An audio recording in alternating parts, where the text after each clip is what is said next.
Hey everybody, Jonathan here from The Land Method, and welcome to this week's episode of Crushing Land.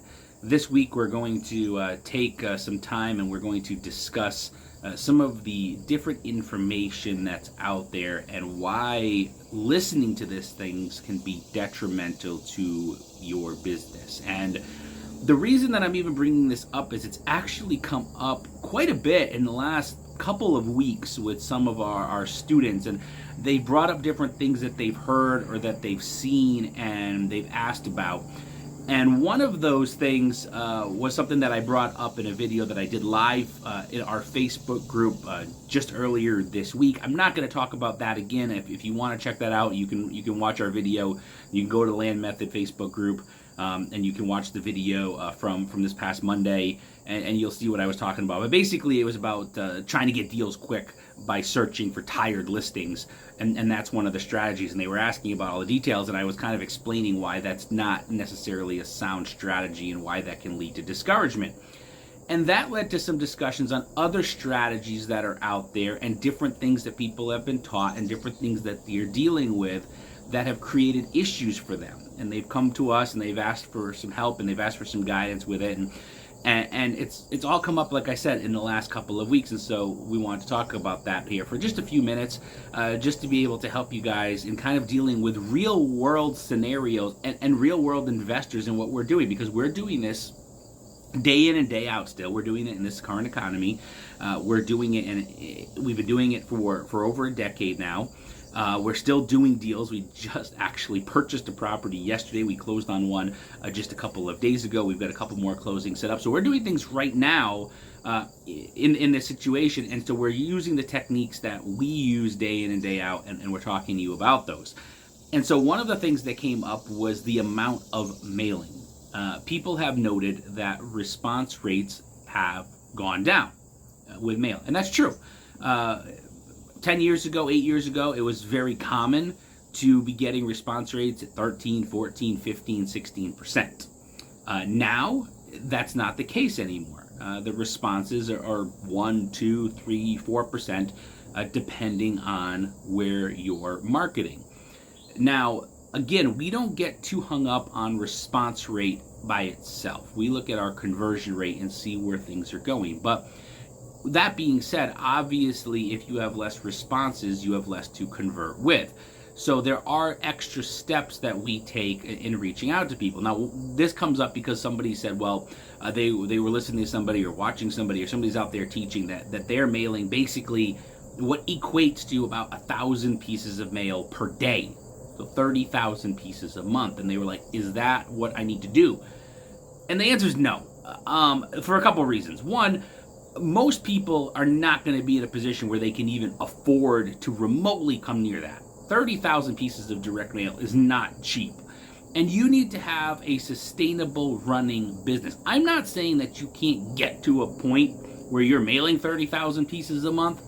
But what I am saying is, for the vast majority of anybody that's watching this or listening to this or starting here, even if you're already doing this, that's way too much for you to handle. Even using a mail house, that's going to be very expensive. Even at lower response rates, it's going to still be a lot of calls and different information to go through, and it's going to be a lot more information than you are able to take in. I will say that we have never come close to mailing 30,000 pieces per month. There's no need for it, okay? You can easily get by with contacting 1,000 people per week, and have a very successful multiple 6-figure, even 7-figure land investing business. And then part of that is doing things the right way.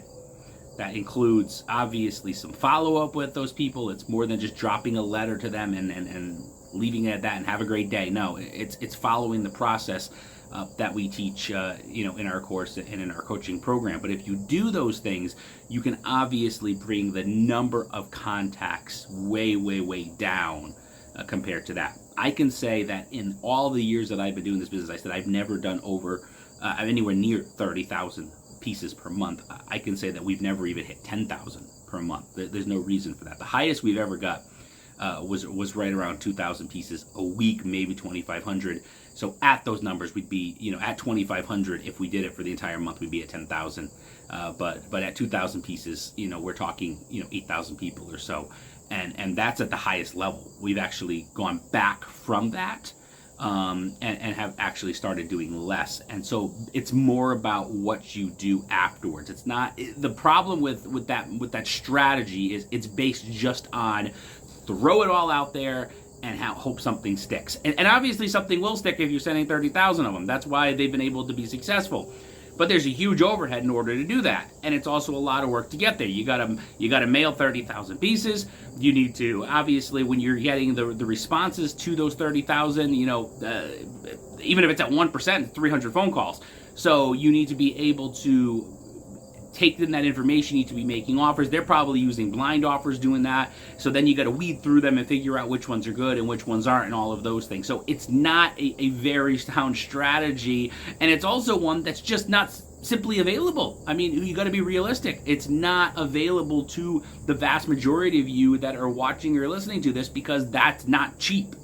30,000 pieces of mail, 50 cents a pop, $15,000 per month in marketing. Most people don't have that kind of marketing budget to begin with, or even as they get going, it's going to take them a while to get there to be able to do that. And I'm straight honest with you, from what we're doing and doing that, could we swing that? We could if we wanted to do it.